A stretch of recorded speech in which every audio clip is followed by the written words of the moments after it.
नमस्कार, आकाशवाणी से प्रस्तुत है समाचार प्रभात।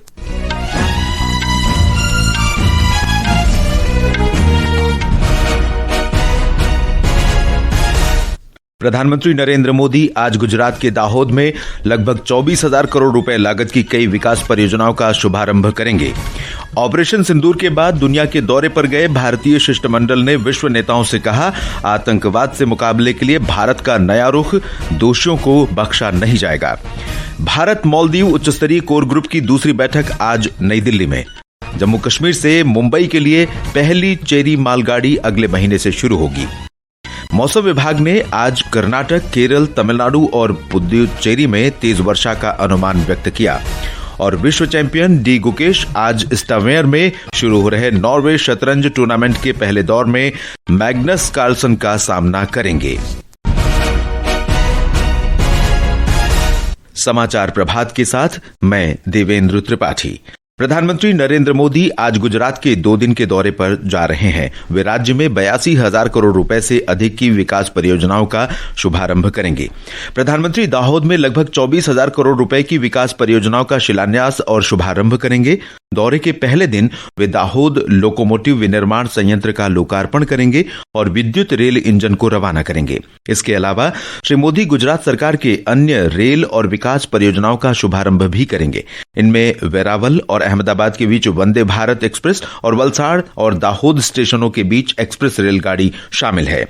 इसके बाद प्रधानमंत्री भुज जाएंगे और 53,400 करोड़ रुपए से अधिक की विकास परियोजनाओं का उद्घाटन करेंगे। हमारे संवाददाता ने बताया है कि श्री मोदी आज वडोदरा और भुज में विशाल रोड शो भी करेंगे। दाहोद में 20,000 करोड़ रुपए के निवेश से स्थापित किए गए लोकोमोटिव मैन्युफैक्चरिंग प्लांट में अगले 10 वर्षों में 1200 इंजन का उत्पादन करने की योजना है। 4,600 टन के माल परिवहन की क्षमता वाले इस इंजनों में पहली बार इंजन एयर कंडीशनिंग, चालक के लिए शौचालय की सुविधा और सुरक्षा बढ़ाने और दुर्घटनाओं को रोकने के लिए एक उन्नत कवर सिस्टम जैसी सुविधाएं उपलब्ध है। मेक इन इंडिया के तहत दाहोद के इस कारखाने में वर्तमान में 4 इंजन बन रहे हैं, जिसमें से सभी पर मैन्युफैक्चर्ड इन दाहोद का लेबल होगा। इस महत्वाकांक्षी परियोजना से दाहोद और आसपास के इलाकों में 10,000 से ज्यादा प्रत्यक्ष और अप्रत्यक्ष रोजगार पैदा होने की और क्षेत्र में स्थानीय अर्थव्यवस्था को बढ़ावा मिलने की उम्मीद है। वर्ष 2022 में प्रधानमंत्री नरेंद्र मोदी ने make in India and make for the world vision को बढ़ावा देने हेतु इस योजना की आधारशिला रखी थी। अपर्णा खोंड, आकाशवाणी समाचार, अहमदाबाद।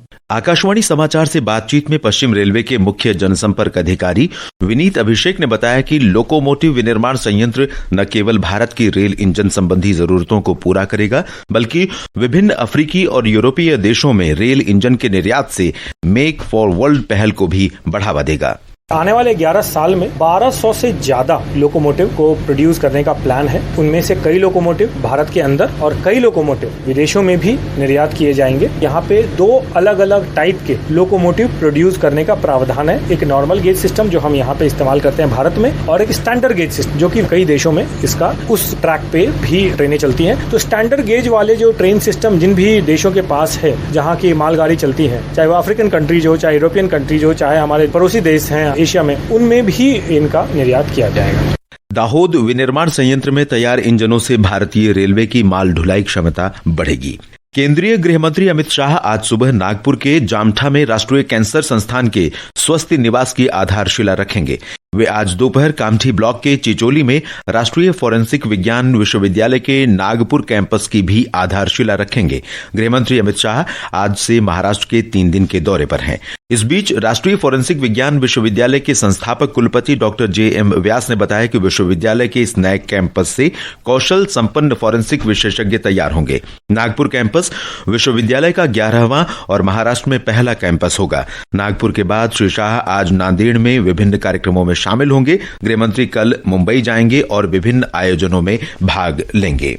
कांग्रेस सांसद शशि थरूर ने कहा है कि भारत ने पाकिस्तान से चलाए जा रहे आतंकवाद से निपटने के लिए अब नया रुख अपना लिया है और ऐसे अपराधों में शामिल लोगों से सख्ती से निपटा जाएगा। उन्होंने कहा कि पाकिस्तान में बैठे आतंकवादियों को अब ये सोचने नहीं दिया जाएगा कि वे सीमा पार जाकर निर्ममता से हमारे नागरिकों की हत्या करेंगे।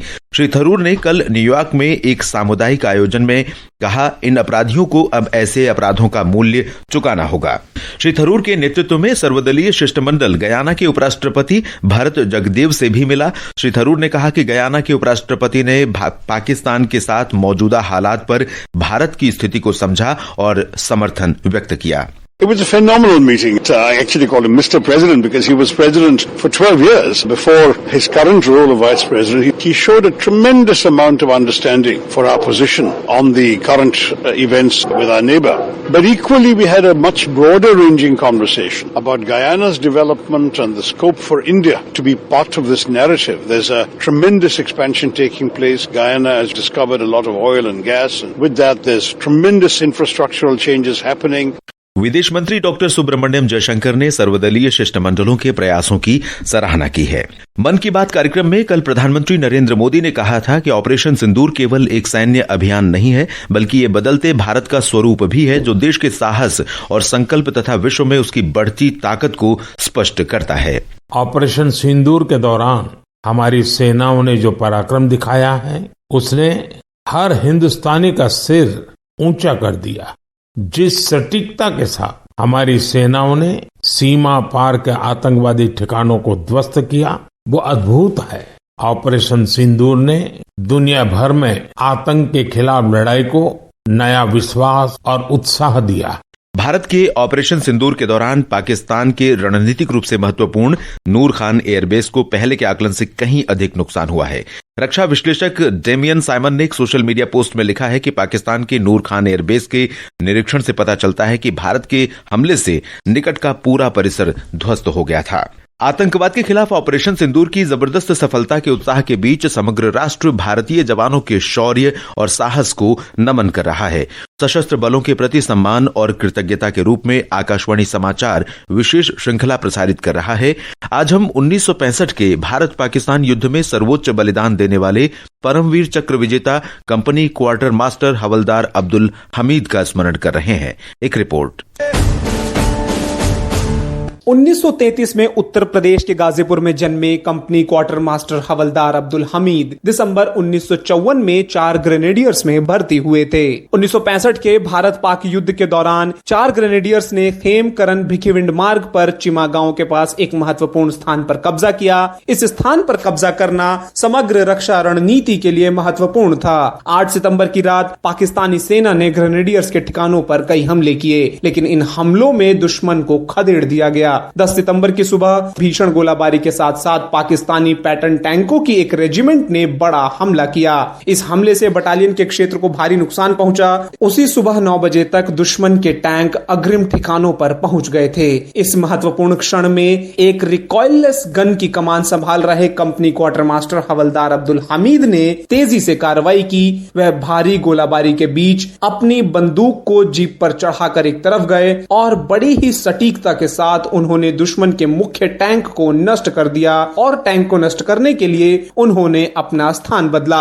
मशीन गन और शेल फायर के निशाने पर होने के बावजूद उन्होंने दुश्मन से लगातार मुठभेड़ जारी रखी। इस गोलाबारी के बीच एक अन्य टैंक को नष्ट करने का प्रयास करते समय एक उच्च विस्फोटक शेल से वे घातक रूप से घायल हो गए। कंपनी क्वार्टर मास्टर हवलदार अब्दुल हमीद की निडरता और दृढ़ साहस ने उनके साथियों को प्रेरित किया और दुश्मन को आगे बढ़ने से रोकने में महत्वपूर्ण भूमिका निभाई। उनकी इस बहादुरी और बलिदान के लिए उन्हें मरणोपरांत परमवीर चक्र से सम्मानित किया गया। सकलैन अख्तर, आकाशवाणी समाचार, दिल्ली।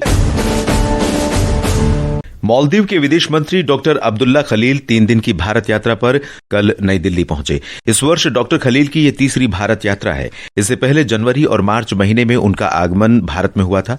भारत और मालदीव के बीच उच्च स्तरीय राजनीतिक विचार विनिमय के तहत ये यात्रा हो रही है।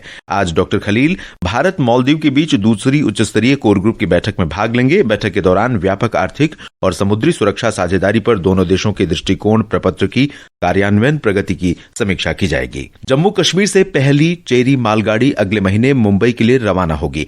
जल्दी खराब होने वाले उत्पादों को जम्मू कश्मीर के बाहर पहुंचाने की नई पहल के अंतर्गत जम्मू रेलवे डिवीजन को 3 जून को कटरा रेलवे स्टेशन से मुंबई तक माल पहुंचाने का अनुरोध मिला है। इस तरह चेरी जैसे जल्दी खराब होने वाले सामान कम से कम नुकसान के साथ अपने लक्षित बाजार तक पहुंच सकेंगे। उत्तर रेलवे जम्मू में वरिष्ठ मंडल वाणिज्यिक प्रबंधक DCM उचित सिंघल ने कहा कि कटरा स्टेशन से मुंबई के बांद्रा स्टेशन तक की एक मालगाड़ी में 24 टन माल ले जाया जाएगा। श्री सिंघल ने कहा कि रेलवे और फल उत्पादकों दोनों के लिए ये लाभकारी होगा। ये समाचार आकाशवाणी से प्रसारित किए जा रहे हैं। ताजा समाचार जानने के लिए आप हमारे social media handle X @AIR News Hindi को फॉलो कर सकते हैं। समाचार प्रभात में आपका फिर स्वागत है। उपराष्ट्रपति जगदीप धनखड़ एक दिन के दौरे पर आज मध्य प्रदेश पहुंचेंगे। वे नरसिंहपुर में 3 दिन के कृषि उद्योग समागम का उद्घाटन करेंगे। ब्यौरा हमारे संवाददाता से। कृषि उद्योग समागम में राज्यपाल मंगूभाई पटेल, मुख्यमंत्री डॉक्टर मोहन यादव, राज्य सरकार के कई मंत्री और कृषक संगठनों के पदाधिकारी शामिल होंगे। समागम 28 मई तक चलेगा। कृषि उद्योग समागम का उद्देश्य प्रदेश की कृषि आधारित अर्थव्यवस्था को प्रसंस्करण और मूल्य आधारित व्यवस्था से जोड़ते हुए निवेश, नवाचार और नौकरियों के नए द्वार खोलना है। समागम स्थल पर एग्री हॉर्टी एक्सपो के तहत आधुनिक कृषि यंत्र, ड्रोन, AI आधारित उपकरण, पॉली हाउस, जैविक और नैनो उर्वरक, दुग्ध एवं गौशाला उत्पाद प्रदर्शित किए जाएंगे। समागम में 8 सरकारी विभागों द्वारा कृषि नवाचारों पर आधारित 90 से अधिक स्टॉल भी लगाए जाएंगे। संजीव शर्मा, आकाशवाणी समाचार, भोपाल। मौसम विभाग ने तटवर्ती और दक्षिण आंतरिक कर्नाटक, केरल, तमिलनाडु और पुदुचेरी में आज भारी बारिश का अनुमान व्यक्त किया है। अंडमान व निकोबार द्वीप समूह, कोंकण, गोवा और महाराष्ट्र में भी तेज बारिश जारी रहने की संभावना है। दिल्ली, आंध्र प्रदेश, गुजरात, हरियाणा, चंडीगढ़, हिमाचल प्रदेश, झारखंड, पंजाब और राजस्थान में अगले 2-3 दिनों के दौरान गरज के साथ बारिश होने और तेज हवाएं चलने की संभावना है। और भारत के शीर्ष शतरंज खिलाड़ी और विश्व चैंपियन डी गुकेश और अर्जुन एरिगेसी आज से स्टावायर में शुरू हो रहे प्रतिष्ठित नॉर्वे शतरंज प्रतियोगिता में देश का नेतृत्व करेंगे। इसमें पुरुष और महिला वर्ग में 6 शीर्ष खिलाड़ी शामिल हैं। आज प्रतियोगिता में डी गुकेश का मुकाबला दुनिया के नंबर 1 मैग्नस कार्लसन से होगा। IPL क्रिकेट में कल दिल्ली में हुए मुकाबले में सनराइजर्स हैदराबाद ने कोलकाता नाइट राइडर्स को 110 रन से हरा दिया। कल एक अन्य मुकाबले में महेंद्र सिंह धोनी के नेतृत्व वाली चेन्नई सुपर किंग्स ने अहमदाबाद में गुजरात टाइटंस को 83 रन से हराया। ये समाचार हमारी वेबसाइट newsonair.gov.in और हमारे news on AIR mobile app पर भी उपलब्ध हैं। और अब आज के समाचार पत्रों की सुर्खियों के साथ हैं रवि कपूर। धन्यवाद देवेंद्र। प्रधानमंत्री नरेंद्र मोदी के मासिक रेडियो कार्यक्रम मन की बात राजग मुख्यमंत्रियों की दिल्ली में बैठक भारत के चौथी बड़ी अर्थव्यवस्था बनने और दिल्ली में आंधी बारिश को अधिकांश अखबारों ने खबरों में स्थान दिया है। जनसत्ता ने मन की बात में पीएम के हवाले से लिखा है, ऑपरेशन सिंदूर सिर्फ सैन्य अभियान नहीं, बदलते भारत की तस्वीर है। अमर उजाला ने राजग मुख्यमंत्रियों की बैठक की खबर सचित्र प्रकाशित करते हुए लिखा है, प्रधानमंत्री की नसीहत, ऑपरेशन सिंदूर पर गैर जरूरी बयानबाजी न करें नेता। वहीं हरिभूमि लिखता है, मोदी ने बेवजह की बयानबाजी पर दी हिदायत, आत्मनिर्भर भारत बनाने पर दिया जोर। आतंकवाद पर पाकिस्तान को दुनिया में बेनकाब करने विभिन्न देशों के दौरे पर जा रहे भारतीय दल के बयान भी अखबारों में हैं। दैनिक जागरण ने अमेरिका गए दल का प्रतिनिधित्व कर रहे शशि थरूर का बयान दिया है, पाकिस्तान में बैठकर भारतीयों की जान लेने वालों को चुकानी होगी बड़ी कीमत। जापान को पछाड़ चौथी सबसे बड़ी अर्थव्यवस्था बना भारत। और अंत में मुख्य समाचार एक बार फिर। प्रधानमंत्री नरेंद्र मोदी आज गुजरात के दाहोद में लगभग 24,000 करोड़ रुपए लागत की कई विकास परियोजनाओं का शुभारंभ करेंगे। ऑपरेशन सिंदूर के बाद दुनिया के दौरे पर गए भारतीय शिष्टमंडल ने विश्व नेताओं से कहा, आतंकवाद से मुकाबले के लिए भारत का नया रुख, दोषियों को बख्शा नहीं जाएगा। भारत मालदीव उच्च स्तरीय कोर ग्रुप की दूसरी बैठक आज नई दिल्ली में। जम्मू कश्मीर से मुंबई के लिए पहली चेरी मालगाड़ी अगले महीने से शुरू होगी। मौसम विभाग ने आज कर्नाटक, केरल, तमिलनाडु और पुदुचेरी में भारी वर्षा का अनुमान व्यक्त किया। और विश्व चैंपियन डी गुकेश आज स्टावेयर में शुरू हो रहे नॉर्वे शतरंज टूर्नामेंट के पहले दौर में मैग्नस कार्लसन का सामना करेंगे। इसके साथ ही समाचार प्रभात का ये अंक समाप्त हुआ। नमस्कार।